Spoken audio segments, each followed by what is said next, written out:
Hello to those of you who are tuning in. I'm your host, Jeremy Brown, back with another audio retrospective to pass the time. I guess I can start off by saying that in yet another effort to make this audio retrospective series timely, we are still in quarantine mode here and trying to make the most of this worldwide pandemic to keep in touch with friends and loved ones, writing a lot, exercising, doing a few hours of remote work from home, and of course, staying creative, which can certainly pose a bit of a challenge for some. Let me tell you, I'm beyond ready for this all to be over and have started to question a lot of the manufactured crap that is coming out of our corporate media these days. Without dwelling on this too much, I simply wish that a lot of you take this time to stay motivated, get some fresh air if you can, and really strengthen your immune system for what lies ahead. Today I'm writing solo for this episode and wanted to reflect on a film that I had not seen actually until somewhat recently, and sort of in response to the tragic loss of one of the horror genre greats, Stuart Gordon. If you didn't know by now as you clicked on this episode, the film I'll be covering today is Dagon, the aquatic 2001 Spanish horror film he directed based loosely on the creature of the same name and the Shadow over Innsmouth novella by H.P. Lovecraft. Until you came, there have been no sacrifices for a year. Dagon needs her. Fuck Dagon! Yes. And the child will be immortal. Yeah, but there's a catch. It has to live the rest of its life as some kind of half-ass fish in the sea. Enjoy with Dagon. I'll do whatever you want. Please, let her go. You cannot care for her. You do not dream of her.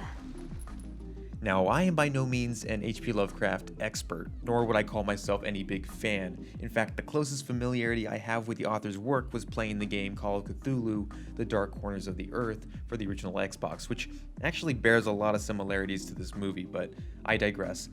I am not the most well-versed person in tackling some of the subject matter in this film that are exclusively homages to the author and his writing, but I can at least perceive that H.P. Lovecraft is a huge figure in the realm of horror fiction, and he certainly has his acquired fans and his haters.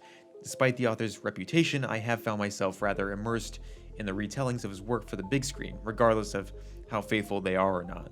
In fact, very recently this year, we were treated to the adaptation of The Color Out of Space, which not only revives some of Lovecraft's style in the cinema landscape, but director Richard Stanley's career as well. I'd highly recommend that film for Nick Cage alone, who brings back a bit of his Vampire's Kiss performance to hilarious results. A couple years prior also delivered Lovecraftian visuals in Alex Garland's Annihilation, amongst other sci-fi horror influences.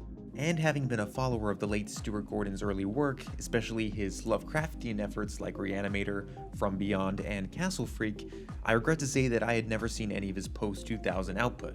So the day after he sadly passed away, I decided to finally give Dagon its overdue watch, as it was his return to another H.P. Lovecraft-driven piece, and also a film he tried to get made for many years, back in 1985 as a matter of fact.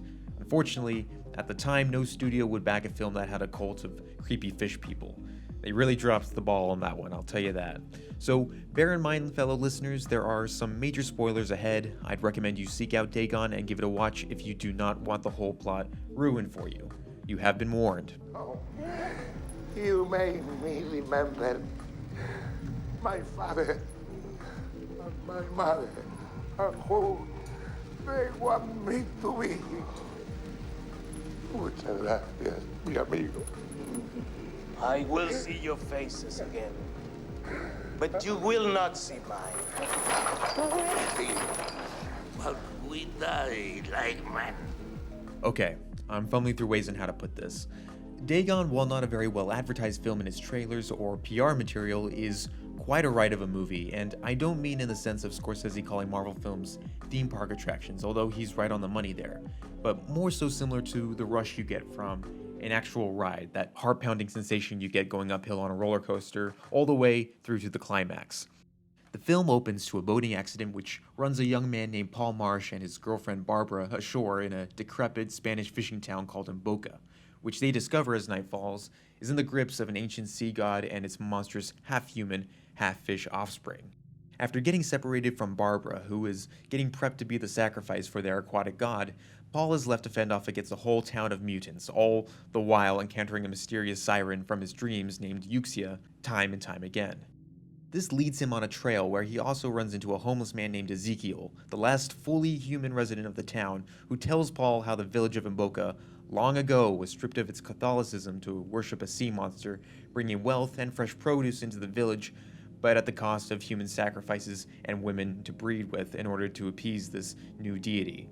At a certain point, our heroes are captured by the sea-dwelling village folk and skin Ezekiel's face off in brutal detail. Paul manages to stab his captors and sets out limping his way to stop the sacrifice of his beloved Barbara. With a lighter and a keg of gasoline, Paul sets a bunch of the cult ablaze and winds his girlfriend back up from the depths of Dagon's clutches in the chains she's tangled in, but it's not enough to stop Dagon from leaping out of the waters and taking her under for good, leaving only her severed arms to dangle. Euxia approaches an almost defeated Paul with chronically information that they are in fact siblings to the same father in Mboka and children to Dagon. Paul's body starts to transform, but in one last attempt to fight this harsh truth, sets himself on fire to avoid living this new life. Euxia, in response, takes his burning body and dives into the ocean, where he sprouts gills and discovers he kind of likes being able to breathe underwater. The two swim deeper into Dagon's lair, and we end in an H.P. Lovecraft quote just before the credits, paraphrasing the last line of The Shadow over Innsmouth. The tone of this film is spot on for a mostly serious take of that particular novella. Filmed in Spain with a mostly Spanish cast, it has a dreamlike Euro horror feel which meshes well with Lovecraft's tale. It's dark, mysterious, but not without the sense of playfulness found in Gordon's earlier films. I would say it closely resides with Castle Freak on that front. Little moments like the hotel receptionist trying to keep it together with the human act, but not being able to even let out a word was genuinely funny, especially given that he is quite literally a fish out of water. And the film wastes little time setting the plot in motion. Once they reach the town and discover it is actually populated by slow-moving pale figures with webbed hands and gilled necks, there's really little time to slow down and take a breather. The weirdness just continues to ramp up from there, and for a good chunk of the film it becomes a slightly repetitive but thoroughly engaging chase around this amazing gothic town amidst a liberal downpour of rain. And I'm not exaggerating when I say that these characters get hounded with water. You can just feel the moisture and raindrops flooding from your television screen. And that's really something that can be said in high regard for a film like this. The production value is truly solid given the possible budgetary constraints. As someone who has worked on sets with tough conditions and limitations, I have no problem with the constant handheld camera work here, which departs from Stuart Gordon's more old-school framing of his films from the past. This actually gives the film a sense of urgency and allows the DP to improvise more when put into tighter set pieces and working with all the water, hoses, and crowds of actors, I'm sure.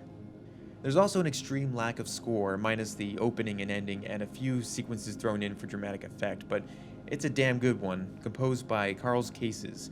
It carries the weight of 1,000 drummers going into battle, but also the hypnotic singing of a mermaid trying to lure you into the ocean's depths.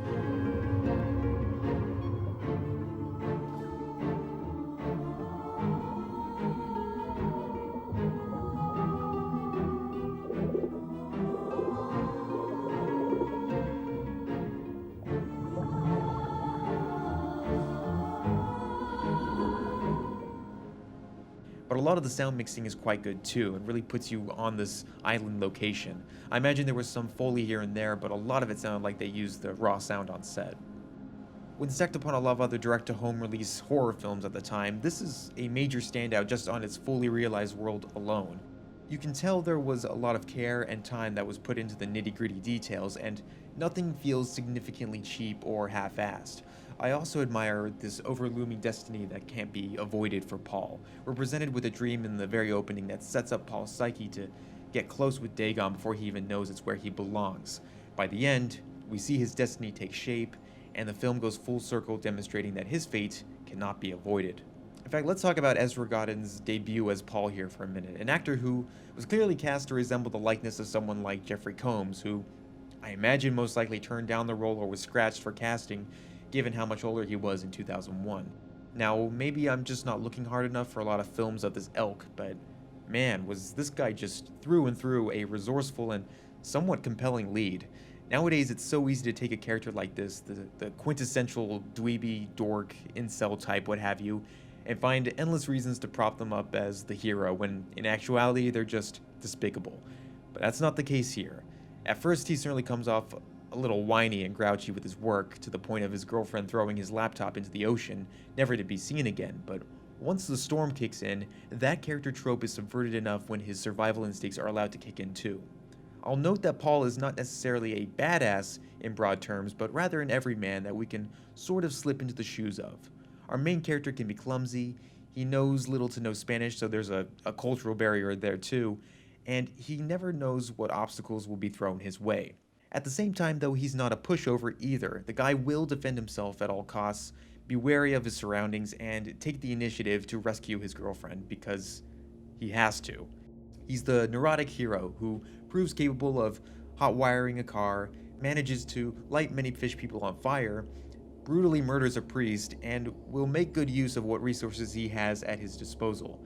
You could argue that the only time he really lets his guard down is in the presence of Yuxia, who seductively works her charm on him until she shows off her fangs and tentacles, snapping him back into reality. The rest of the cast is pretty good too. Yuxia is played by Macarena Gomeza, I apologize if I mispronounced that, this also being her debut, and gives it her best shot at being alluring but also passionately driven to turn Paul over to her side, never blinking an eye. And Francisco Rabel as Ezekiel plays his role like a man who has been in the thick of it, and longs for any chance to redeem himself in a world consumed by Dagon. But okay, I gotta play hardball for just a minute here. One of the easiest things to criticize is some of the really shoddy CGI. Now, okay, I'll be honest, over the years I have softened on how harsh I may sound to VFX artists, as I understand that very often they can be working under conditions that come in conflict with the amount of time that they need to perfect or make their effects as seamless as possible. All too often I hear stories of underpaid VFX teams and terrible producer decisions that can taint a good film.